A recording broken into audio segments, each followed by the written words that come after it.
Selanjutnya saya akan terangkan keutamaan bertemu dengan Ramadan.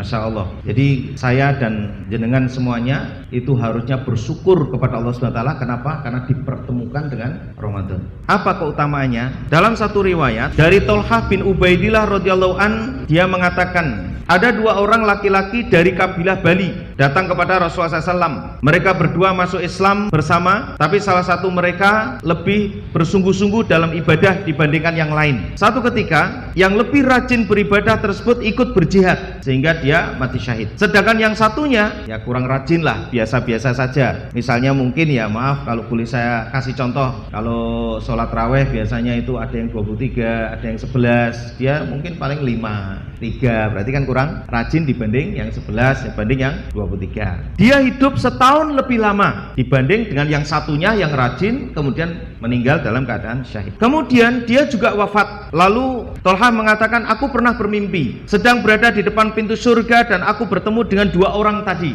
Tiba-tiba ada sosok yang keluar dari pintu surga. Kemudian sosok ini mengizinkan si fulan untuk meninggal terakhir tadi yang kurang rajin ibadahnya untuk masuk ke dalam jannah. Kemudian sosok tadi keluar lagi, lalu dia mengizinkan si fulan yang wafat dalam jihad untuk masuk ke surga. Kemudian sosok ini pun menghampiriku, kemudian mengatakan, kembalilah, sekarang belum waktumu. Ini belum diizinkan. Ya, fa asbaha Tolhah yuhaddisu bin nas fa'ajibul lidzalika fa balagha dzalika Rasulullah sallallahu alaihi wasallam fa haddatsuhu al hadits. Ketika pagi hari Tolhah menceritakan mimpinya tersebut kepada orang-orang, mereka pun heran dengan mimpi Tolhah tersebut. Jadi herannya kenapa? Orang yang mati syahid itu ternyata lebih akhir masuk surganya dibanding orang yang ibadahnya biasa-biasa saja. Sekali lagi, makanya kita tidak boleh meremehkan orang yang nampaknya ibadahnya biasa-biasa saja. Bisa jadi ya ternyata dia itu nilainya lebih baik di sisi Allah dan ada keutamaan. Ini ibrah diantaranya kenapa kita tidak boleh meremehkan sama orang lain itu di situ. Karena kalau sudah meremehkan maknanya kita sudah tidak tawadhu. Lawan daripada tawadhu itu adalah ujub.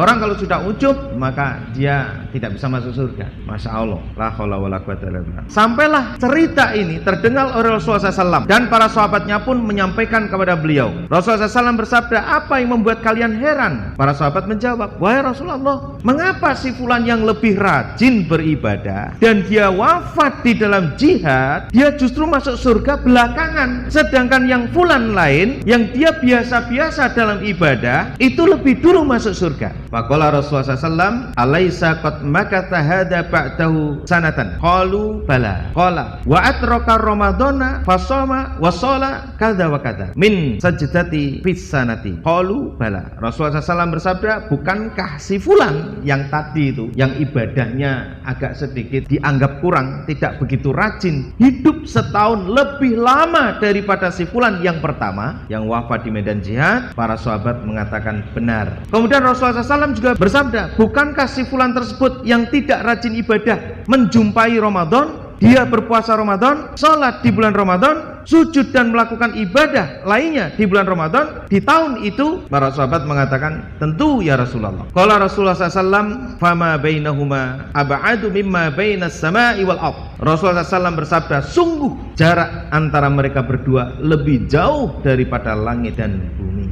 Jadi kesimpulannya, mengapa kita berharap bertemu dengan Ramadan? Selain dibuka pintu langit, dibuka rahmat, dibuka begitu banyak kebaikan dan juga dilipat gandakan pahalanya, ternyata rahasianya adalah bisa lebih dulu masuk surga. Kenapa? Karena kita banyak melakukan aktivitas-aktivitas ibadah di bulan.